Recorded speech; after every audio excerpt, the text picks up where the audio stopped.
Welcome to the deep dive.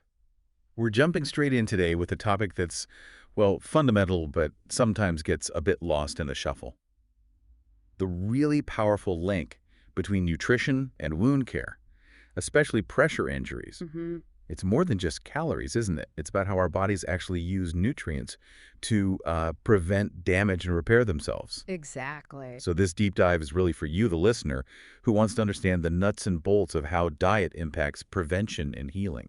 And just so everyone knows where we're coming from, all our information today is drawn directly from the text Wound Care Essentials, Practice Principles.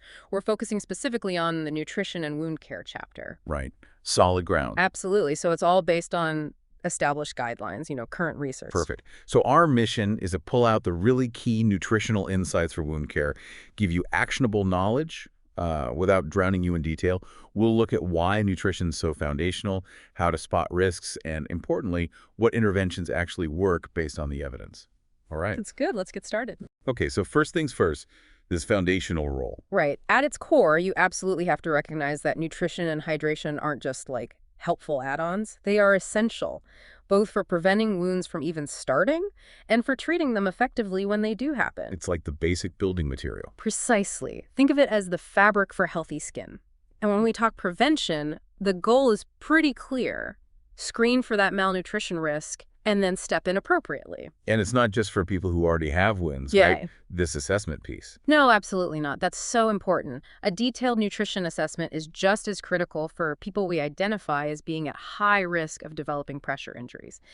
That proactive approach, that's where we can make a real difference. And this connects to some key guidelines, doesn't it? You mentioned the 2019 Pressure Injury Prevention and Treatment Clinical Practice Guidelines earlier.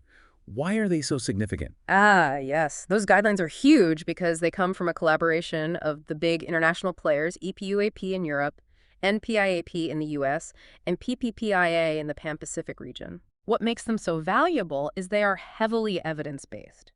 The recommendations aren't just opinions. They're rooted firmly in solid research. It gives us a really reliable framework. Got it. So nutrition is foundational. What happens, though, when someone isn't getting what they need? Let's talk about undernutrition, malnutrition. Yeah, this is where it gets quite concerning, really. Malnutrition isn't just a general health issue. It's singled out as a major risk factor for pressure injuries. Right up there with things like immobility. Exactly. It's listed alongside things like advanced age, not moving much, high blood sugar, poor circulation, incontinence, having other health problems. Malnutrition is right in that mix. And the research really backs this up strongly. You mentioned some studies. Oh, absolutely. What's really striking is how consistent the findings are. You take the National Pressure Ulcer Long-Term Care Study, a big cohort study. It clearly showed a much higher rate of pressure injuries in frail residents who had a low BMI, had lost significant weight, or, interestingly, had difficulty eating independently.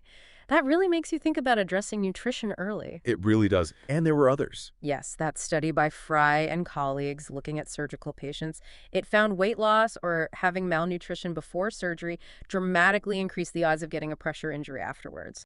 We're talking almost 4 times the risk. Wow, 4 times. That's significant. It is. And then you have research from Germany, Shaheen et al., linking pressure injuries to even sort of modest weight loss, like 5 or 10%, and just generally not eating enough. Okay. An Australian study found the same thing, higher odds in malnourished adults across different settings. So it's a consistent pattern. Very consistent. Even a study in Japan by Izaka looking at older adults getting home care found much higher malnutrition rates in those who actually had pressure injuries compared to those who didn't. And the NPIAP themselves, back in 2014, specifically stated that if someone has malnutrition plus other health issues, their risk for pressure injuries goes way up. The evidence seems overwhelming. Yeah. But you also mentioned that how malnutrition is defined can vary between studies. Why is that important? That's a really good point, because one study might use BMI, another might use blood tests, another might use a physical exam. Okay. And that variation can sometimes make it a bit tricky to compare results directly. You need to be aware of how they defined it in each piece of research. So is there a more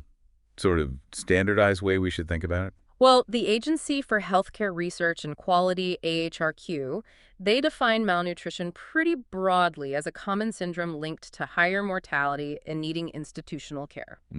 And crucially, they point out it's not just about being thin. You can be overweight or obese and still be malnourished, especially during severe illness or trauma.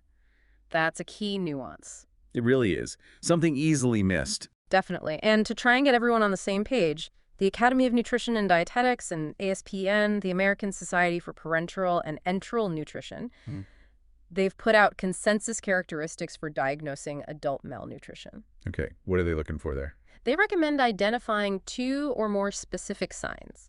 Things like not taking in enough energy, significant weight loss, losing muscle mass, losing that fat layer under the skin, Okay. even fluid accumulation that might hide weight loss, or a decline in functional status, something you could measure like hand grip strength. That's quite a practical list. It is. And ESPN, the European group, has similar consensus options. BMI below 18.5 or significant unintended weight loss, like over 10% over time, or over 5% in just 2 months, or maybe a combo of reduced BMI and low muscle mass. So having these clearer definitions helps healthcare teams really pinpoint who's at risk, which leads us neatly into nutrition screening. What exactly is that, and why is it so critical? Nutrition screening is basically that first quick check. You're looking for characteristics we know are linked to nutrition problems. Right.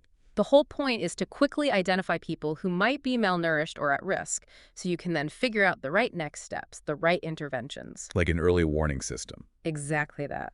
And good screening tools need to be practical, cost-effective, validated for the group you're using them with, easy to use, and, acceptable to the patients themselves.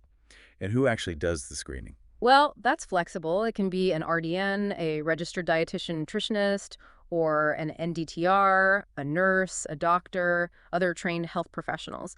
The crucial part is documenting the results and communicating them to the RDN and the whole team. That communication sounds key. And there are requirements around this, aren't there? In hospitals. You're right. The Joint Commission actually requires nutrition screening within 24 hours of inpatient admission if it's relevant to their condition. That shows how important early identification is considered. Okay. So what are some of these validated tools people might encounter? Several good ones are commonly used. Probably the best known are the Mini Nutritional Assessment, the MNA, especially for older adults. MNA. Okay. And the Malnutrition Universal Screening Tool, or MST. Others include the NRS 2002 and the SNAQ. Let's touch on the MNA first. What makes that one stand out? The MNA is really great for older adults. It looks at 6 things: recent food intake, weight loss, mobility, psychological stress or dementia, neurological problems, and BMI. Right. Each gets a score, adds up, tells you the risk level. It's been well validated in community settings, long-term care. Research shows it's pretty easy to use, even for older folks who already have pressure injuries and other issues. And it's accurate. The research holds up. Yeah, studies show good sensitivity and specificity, meaning it's good at identifying those truly at risk and also good at ruling out those who aren't. Some research even suggests doctors should use it routinely for older adults to catch risk early and intervene. That's strong support. What about the MST tool? MUST, the Malnutrition Universal Screening Tool, is also very well validated, used across hospitals, long-term care, even in the community. Studies find it's very appropriate for older hospitalized adults, good sensitivity again, and good at identifying those not at risk too. And has MUST been specifically linked to pressure injury risk in studies? Yes, definitely. One prospective study using MUST found a high percentage of patients screened were flagged as at risk for pressure injuries. And those who did develop pressure injuries tended to be older, have lower BMI, weight loss, poor appetite, and longer hospital stays. The conclusion was clear. Using MUST to identify malnutrition quickly and getting nutritional care in place is vital. Really underscores catching it early. So if a screening tool flags someone as at risk, what's the next step? That's the trigger. If screening shows someone is at risk or already malnourished or has unintended weight loss, then an immediate, timely referral to a registered dietitian nutritionist, the RDN, is essential. They need to do a full assessment and create a personalized plan. Are there specific conditions that should automatically trigger that RDN referral, like red flags? Yes. Definitely some red flags. Significant unintended weight loss is a big one, say 5% in a month or 10% over 6 months. Okay. Also, certain diseases, diabetes, problems absorbing nutrients, dementia, COPD, cancer, kidney disease, limited mobility from things like hip fractures or spinal cord injuries, difficulty chewing or swallowing, an altered mental state affecting eating. All those need a prompt referral. You can see how something like dementia could lead to weight loss and swallowing issues, directly upping that pressure injury risk. Absolutely. Or someone with limited mobility just struggling to get or prepare food. It all connects. Okay, so screening finds the at-risk people. Then comes the deeper dive, the nutrition assessment. What does that involve? Right. The assessment is much more thorough. It's a systematic process. You're gathering, checking, and interpreting data to really understand the root causes of any nutrition problem. And it's not a one-off. It's ongoing. You reassess regularly. And this is where the RDN's expertise really shines, right? Exactly. The Academy of Nutrition and Dietetics has this framework called the Nutrition Care Process, or NCP. NCP? Yep. It's 4 steps RDNs and NDTRs use everywhere: assessment, diagnosis, intervention, and then monitoring evaluation. You mentioned nutrition diagnosis. How's that different from a medical diagnosis? Good question. The nutrition diagnosis identifies the specific nutrition problem the RDN can treat independently. So maybe inadequate protein intake related to something like difficulty chewing. The medical diagnosis might be the underlying condition causing the difficulty chewing. Ah, I see. It focuses on the nutrition aspect that the dietitian can directly address. Precisely. So the assessment gathers the info for that diagnosis. What are the key areas the RDN looks at?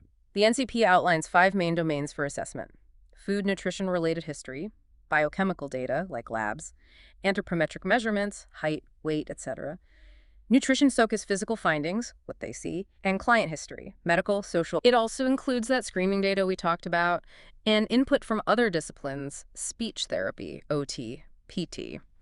The goal is always to identify a nutrition problem you can actually target with an intervention. Let's break those down. Food and nutrition-related history, what's gathered there? This is where the RDN digs into current and past eating patterns, supplements, allergies, intolerances, cultural preferences. Right. They might use a 24-hour recall just asking what you ate yesterday. Not perfectly accurate, but gives good clues. Or a food diary, where the person records everything over a few days. That requires more commitment, obviously. And it's not just what they eat, but how, right? Mealtime observation. Crucial. Watching someone eat can reveal issues with feeding themselves, chewing, swallowing, things that might need a referral to speech or occupational therapy. Difficulty feeding oneself is a known risk for weight loss. Makes sense. And swallowing problems, dysphagia, that's a huge risk for malnutrition and pressure injuries. The speech-language pathologist, SLP, assesses that and recommends food textures, liquid consistencies. OT might help with adaptive utensils. Even PT matters. More activity might mean needing more calories and fluid. The RDN calculates all that. And medications, I imagine they can throw a wrench in the works nutritionally. Oh, definitely. Meds can interfere with nutrient use, increase excretion, affect appetite, change taste or smell, cause nausea, you name it. Antibiotics often cause stomach upset, reducing intake. Some meds for agitation might decrease mobility, indirectly increasing pressure injury risk. With so many potential interactions, checking reliable resources for food-drug issues is essential. Okay, moving to biochemical data. What do lab tests tell us in this context? Labs are part of the picture, definitely. But, and this is important, there's no single blood test that perfectly defines nutritional status for wound risk or healing. We hear a lot about albumin levels, for instance. Right. Albumin carries things in the blood, helps with fluid balance, but levels are affected by hydration and inflammation just as much, if not more, than recent protein intake. Low albumin often signals illness or inflammation, not necessarily just poor nutrition on its own. It doesn't track well with weight loss. What about prealbumin or transferrin? Are they better indicators? Prealbumin is also affected by inflammation and kidney function. Transferrin is mainly about iron status. Like albumin, they're both negative acute phase reactants, meaning their levels drop during inflammation from infection, injury, surgery. So while they change, they reflect the severity of the inflammation more than your day-to-day nutrition or weight loss. A drop is more a sign the person is ill and at risk for malnutrition. Okay, so they're indirect markers flagging illness severity. Exactly, which means if those are low, you really need to closely watch their weight and how much they're actually eating, especially if their skin integrity is already iffy. That's a really helpful clarification. What other labs are relevant? Well, glucose levels, HbA1c for diabetes control, as high sugar hinders healing. Kidney function tests to see if they can handle the extra protein often needed. Right. Signs of anemia, low hemoglobin hematocrit, because that affects oxygen delivery needed for healing.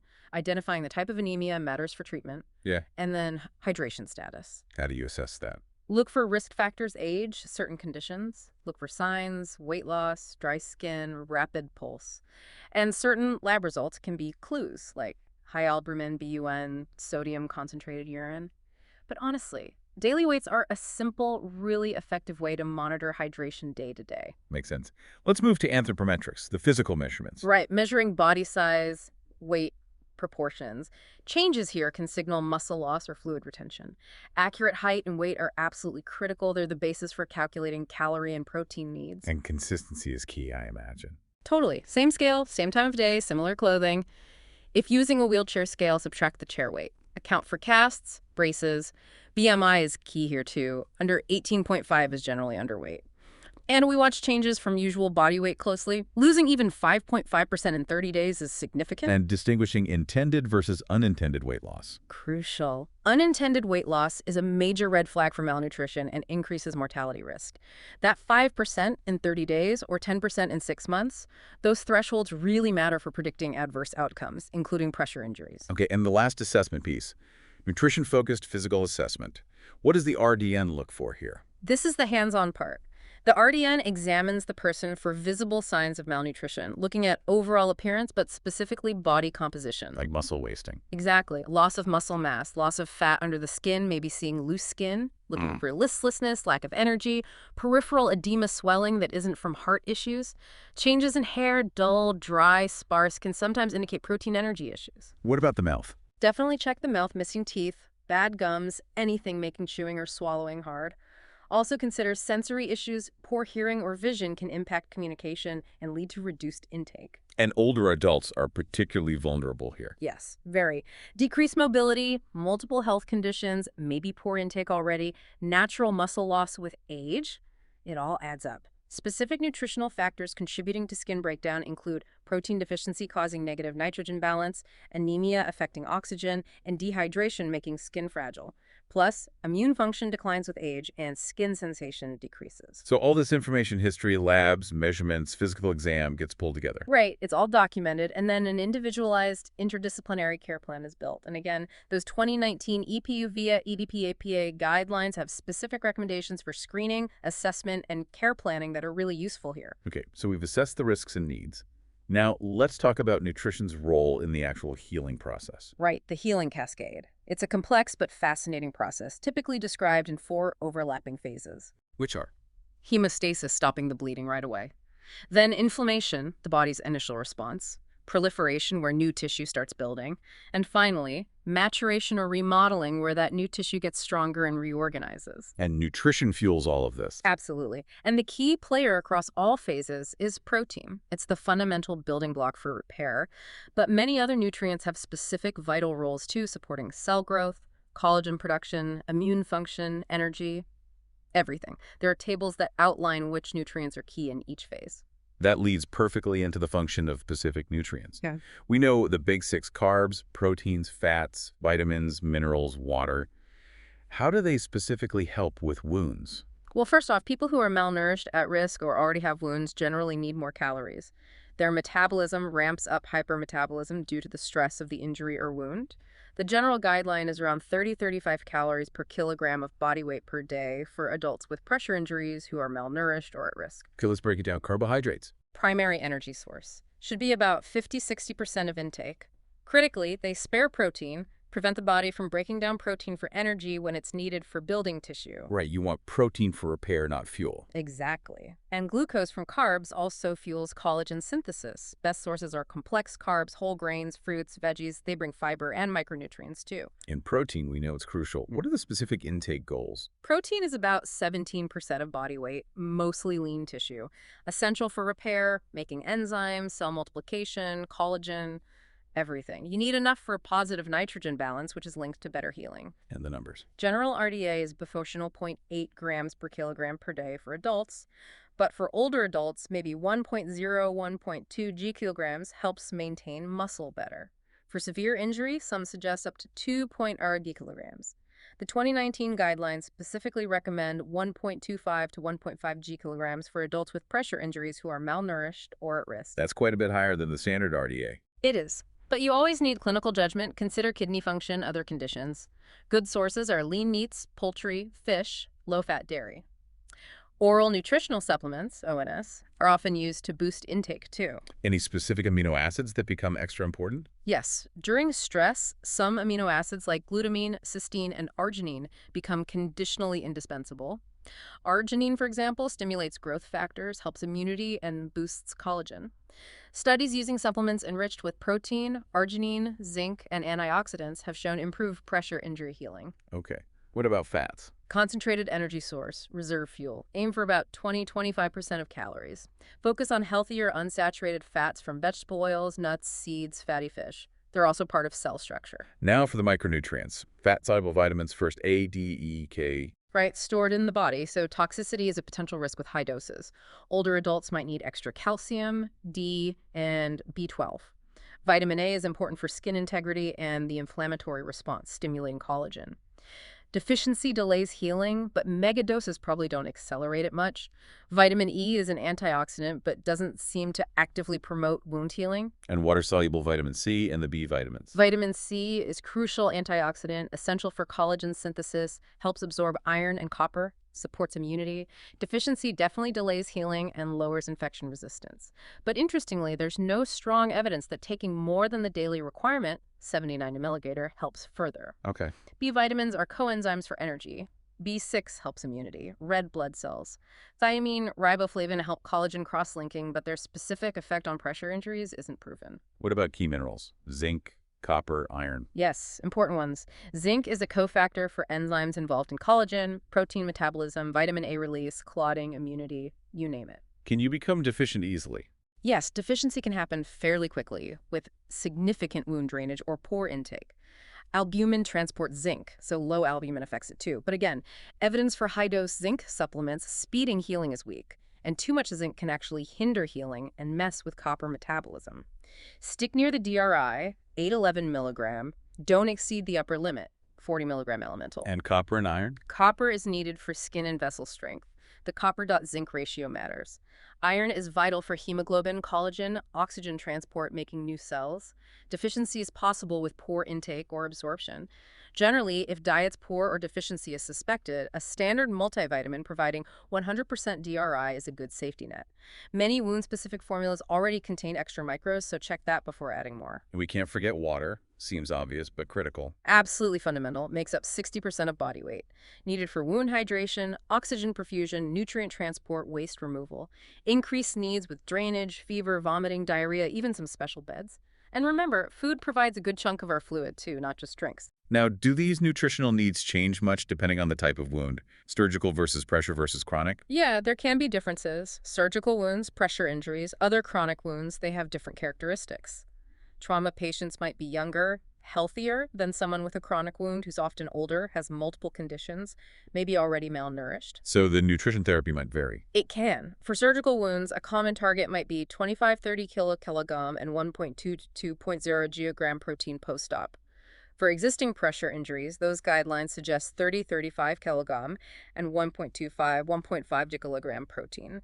For other chronic wounds, maybe even a bit higher, 30–40 kilogram and 1–2 gigagram protein. Always individualized, of course. What about specific conditions? Diabetes, a big one, affecting healing. Huge impact. Diabetes often means higher infection rates. High blood sugar impairs white blood cell function, hindering healing.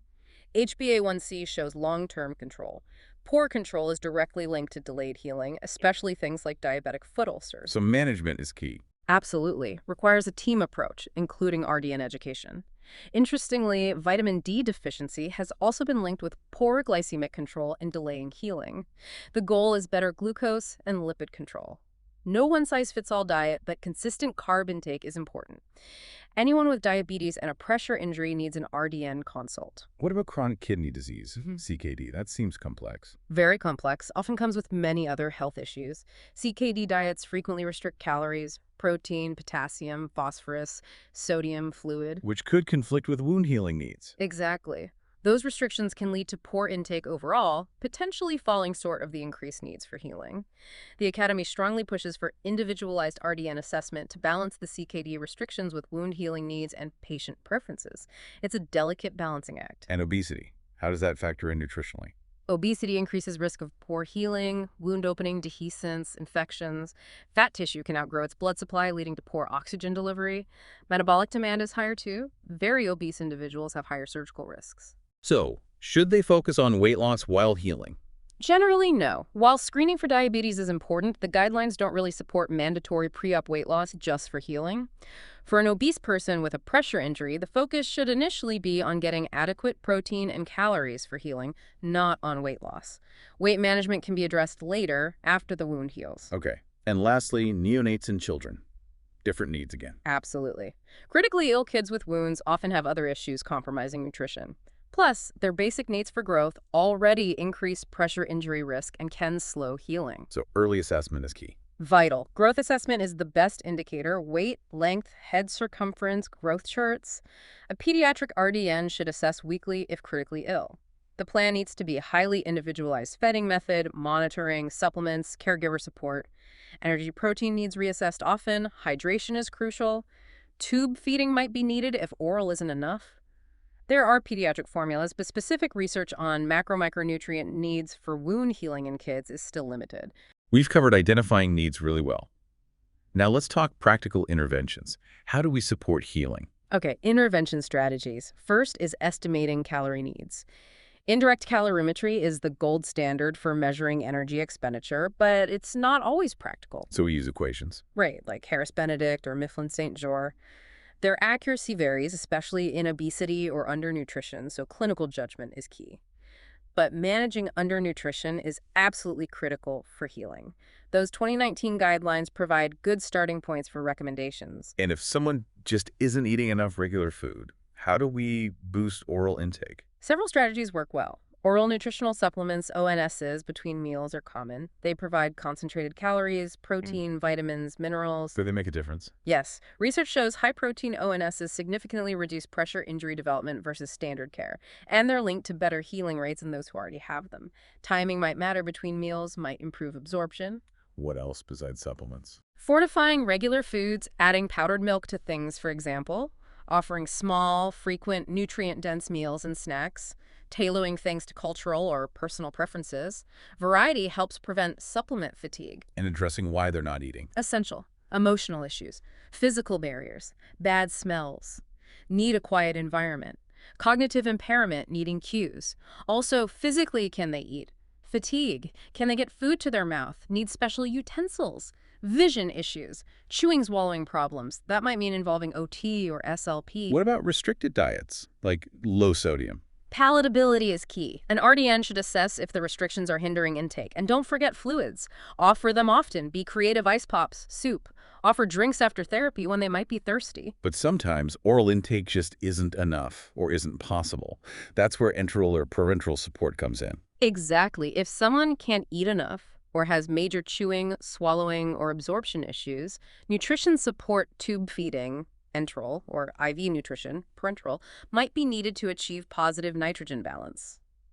Always align with their goals of care and wishes, of course. Tube feeding delivers formula to the gut. Right, via a tube. Parenteral bypasses the gut, nutrients go straight into the vein.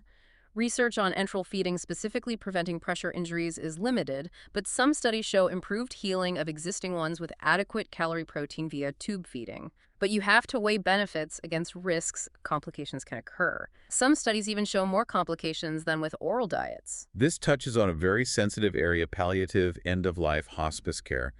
How does nutrition fit there? Yeah, this requires careful consideration. The focus shifts to comfort, support, quality of life, not necessarily cure. The team must respect the patient's right to refuse treatment, and that includes artificial nutrition and hydration. The Academy supports that right. Yeah. Fully. Conditions like end-stage heart failure, advanced cancer, advanced dementia often lead to hospice. Open discussions are needed about risks and benefits of artificial feeding. An RDN can explain that losing appetite is normal then and might not reduce quality of life. Sometimes less hydration reduces uncomfortable symptoms like congestion. So forcing nutrition isn't always the kindest thing? Potentially not. Research suggests the body adapts, and lack of artificial nutrition hydration might not cause suffering as we assume. Early palliative care improves quality of life. It has to be client-centered. Shifting gears slightly, nursing homes are highly regulated. How do pressure injuries and nutrition play into surveys? Big focus for CMS, the regulators. Pressure injuries, inadequate nutrition, unintended weight loss are targeted areas. A pressure injury in a low-risk person is a major red flag. What do the regulations say? Federal Tag F686 guides surveyors. It notes that if a pressure injury isn't healing despite efforts to improve nutrition, it might signal multisystem failure or end of life, needing more assessment. The team sets goals considering prognosis.